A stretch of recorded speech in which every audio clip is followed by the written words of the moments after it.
Rally sa General Santos City, naging mapayapa dahil sa isinagawang mahigpit na seguridad na General Santos PNP. Ang balita mula kay Patrolman Nerwin Medellin. Gusto naman ang nagaganap na rally dito sa Plaza General Santos City. Iyan ang naging pahayag ni Police Colonel Nicomedes P. Oliver Jr., ang City Director ng General Santos City Police Office, matapos ang rally ngayong Setyembre 21 sa Plaza General Santos City.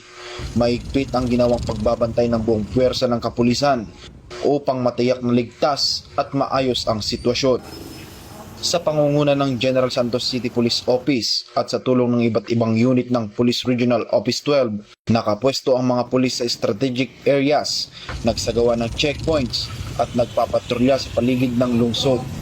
Bunsod dito, walang naitalang seryosong insidente at nananatiling mapayapa ang buong kaganapan.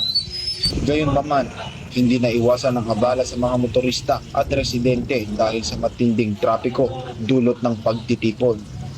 Hasol kayo ng kuhan, dali nila, makakusog traffic.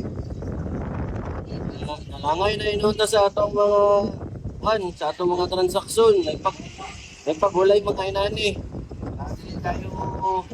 Dili kayo pinigas sa mga kuhan, mga nagatiyahiro.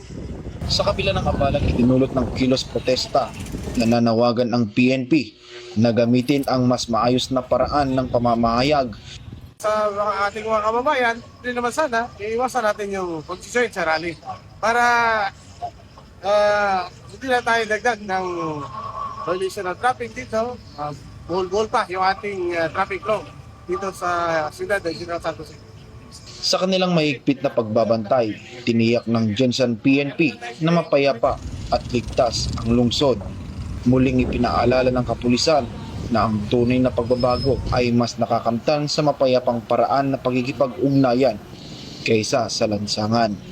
Mula dito sa General Santos City, ako ang inyong PNN correspondent, Patrolman Nerwin J. Medellin, alagad ng batas, taga-taguyod ng Balitang Pulis.